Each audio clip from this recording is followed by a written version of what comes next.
మేము అడుగుతున్నాం. ఓకే గజేందర్ గారు ఒక నిమిషం హోలో ఉండండి. అదేవిధంగా మనకి జూమ్ లైవ్ లో మనకి కోటేశ్వరరావు గారు, అలాగే మనకి టీడీపీ నుంచి శ్రీనివాస్ చౌదరి గారు, అదేవిధంగా జనసేన నుంచి రాయపాటి అరుణ గారు, అలాగే మనకి బీజేపీ నుంచి లక్ష్మీనారాయణ రెడ్డి గారు కూడా మనకి యాడ్ అయ్యారు. అందరికీ నమస్తే అండి. నమస్కారం అండి. కోటేశ్వరరావు గారు, పవన్ కళ్యాణ్ తన ఇమేజ్ ని తనంతట తాను వ్యక్తిగతంగా పెంచుకునే ప్రయత్నం చేస్తూ ఉన్నారు. ఇది బీజేపీ అండర్లో జరుగుతున్న ప్రక్రియగా చూస్తూ ఉన్నారు. ఇది ఎంతవరకు వాస్తవం అంటారు? అంటే కూటమి ఒక పక్క, కూటమిలోకి వైఎస్ఆర్సీపీ నేతలు అదేవిధంగా కార్యకర్తలు జాయిన్ అవడానికి రెడీగా ఉన్న ఓవర్ఫ్లో ఉన్నప్పటికీ కూడా ఇక నెక్స్ట్ ఆల్టర్నేటివ్ ఏంటి అంటే ఇతరులు వచ్చి జాయిన్ అవడానికి జనసేన ద బెస్ట్ ఆప్షన్గా అక్కడ కనిపిస్తుంది కూటమిలో.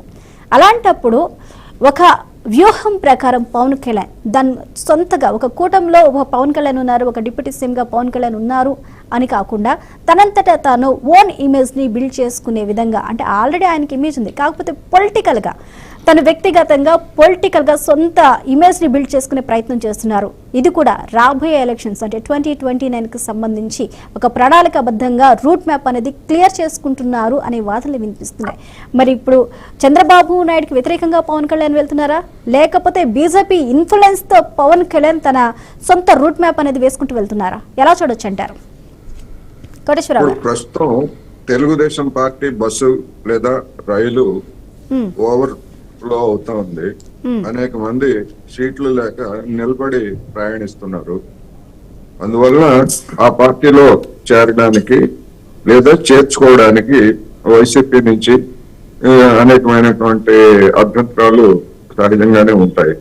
అందుకనే ఎన్ని అవినీతి ఆరోపణలు వచ్చినా లేకపోతే ఇంకోటి వచ్చినా గాని ఎవరెక్కడ తిరిగినా గాని మా దొడ్లో ఇంతే చాలు అన్నట్లుగా విశాఖ డైరీ చైర్మన్ గా ఉన్నటువంటి వ్యక్తిని అవినీతి ఆరోపణలు ఉన్నప్పటికీ బీజేపీ వాషింగ్ పౌడర్ నిర్మాలాగా అది చేర్చేసుకున్నటువంటిది తాజాగా వచ్చినటువంటి ఒక ఉదంతం. అదేవిధంగా వైసీపీ నుంచి గతంలో మంత్రిగా పనిచేసి ప్రకాశం జిల్లాలో ఒక ప్రముఖ నాయకుడిగా ఉన్నటువంటి బాలినేని శ్రీనివాసరెడ్డిని పవన్ కళ్యాణ్ గారు తన పార్టీలోకి చేర్చుకున్నారు.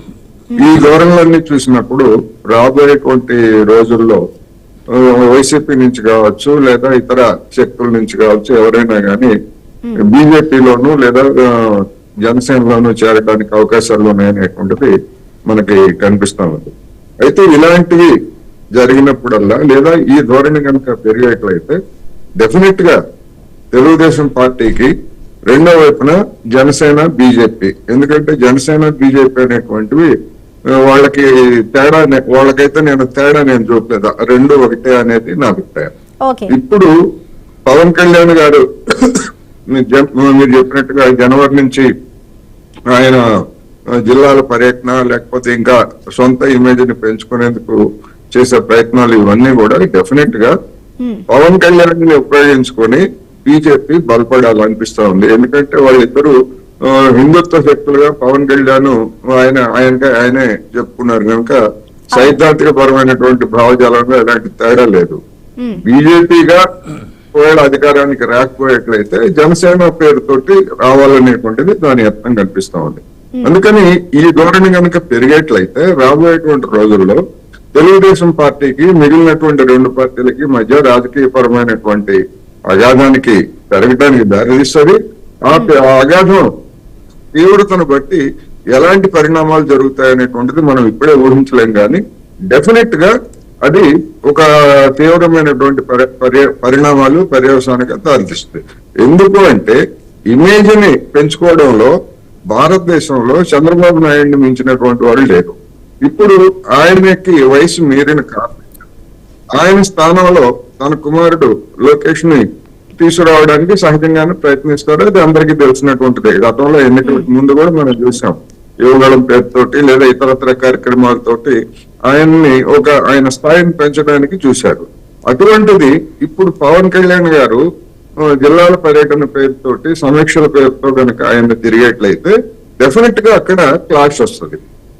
మొన్ననే మనం చూసాం రాజ్యసభ సీట్ల ఎంపిక సందర్భంగానే వచ్చినటువంటి క్లాష్ చూస్తే లోకేష్ తన యొక్క పలుకుబడితోటి బీజేపీకి మన జనసేనకు కేటాయించినటువంటి స్థానాన్ని తన అనుచరుడికి ఇప్పించుకున్నారనేటువంటి చూసాం. అందువల్ల రెండోది, పవన్ కళ్యాణ్ గారు తన శాఖకు సంబంధించి లేదా తన శాఖతో సంబంధం ఉన్నటువంటి అంశాల గురించి ఆయన నెలకోసారి కాదు, ప్రతి రోజు జిల్లాలు తిరిగినా ఎవరికి ఎలాంటి అభ్యంతరం ఉండదు. కానీ ఆ పరిధికి మించి కనుక ఆయన సమీక్షలు నేను చేస్తాను ఇతర శాఖలకు అని చెప్పేసి కనుక ఊరుకునేట్లయితే అది డెఫినెట్ గా సమస్యలకి దారితీస్తుంది. ఎందుకు అంటే ఇప్పటికీ ఇంతకు ముందే హోంశాఖ విషయంలో అవసరమైతే నేను హోంశాఖను తీసుకుంటానని చెప్పేసి ఆయన చేసినటువంటి ప్రకటన నిజానికి హోంమంత్రికే కాదు, అది తెలుగుదేశం పార్టీకి కూడా ఒక డ్యామేజ్, అది ఒక అవమానకరమైనటువంటి ఇది.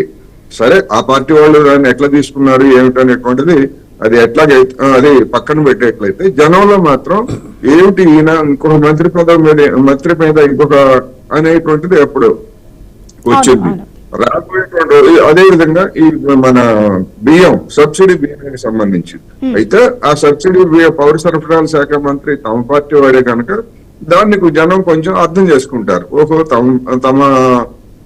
తమ పార్టీ మంత్రి అని. కానీ అలా కాకుండా తెలుగుదేశం పార్టీ మంత్రుల యొక్క శాఖల విషయంలో కనుక అదే విధంగా కనుక వ్యవహరించేట్లయితే అది డెఫినెట్ గా తేడాలకి దారితీస్తుంది. ఇప్పటికే అనేక చోట్ల జనసేన వైసీపీ తెలుగుదేశం పార్టీ మధ్య స్థానికంగా అలాంటి వివాదాలు చోటు చేసుకుంటున్నాయి. ఎందుకంటే జోక్యం చేసుకుంటున్నారనేటువంటి వార్తల నేపథ్యంలో ఇది రాబోయేటువంటి దానికి ఏ విధంగా పనిచేస్తుంది అనేది మనం చూడాల్సింది. నేను మరోసారి చెప్తున్నా, ఇది ఆ రెండు పార్టీల మధ్య విభేదాలకు దారి తీసేందుకు తోడ్పడుతుంది తప్ప మరొకటి కాదనేది నా అభిప్రాయం. ఓకే, కోటేశ్వరరావు గారు ఒక్క నిమిషం హోల్డ్ అవ్వండి. అరుణ గారు, ఒక పక్క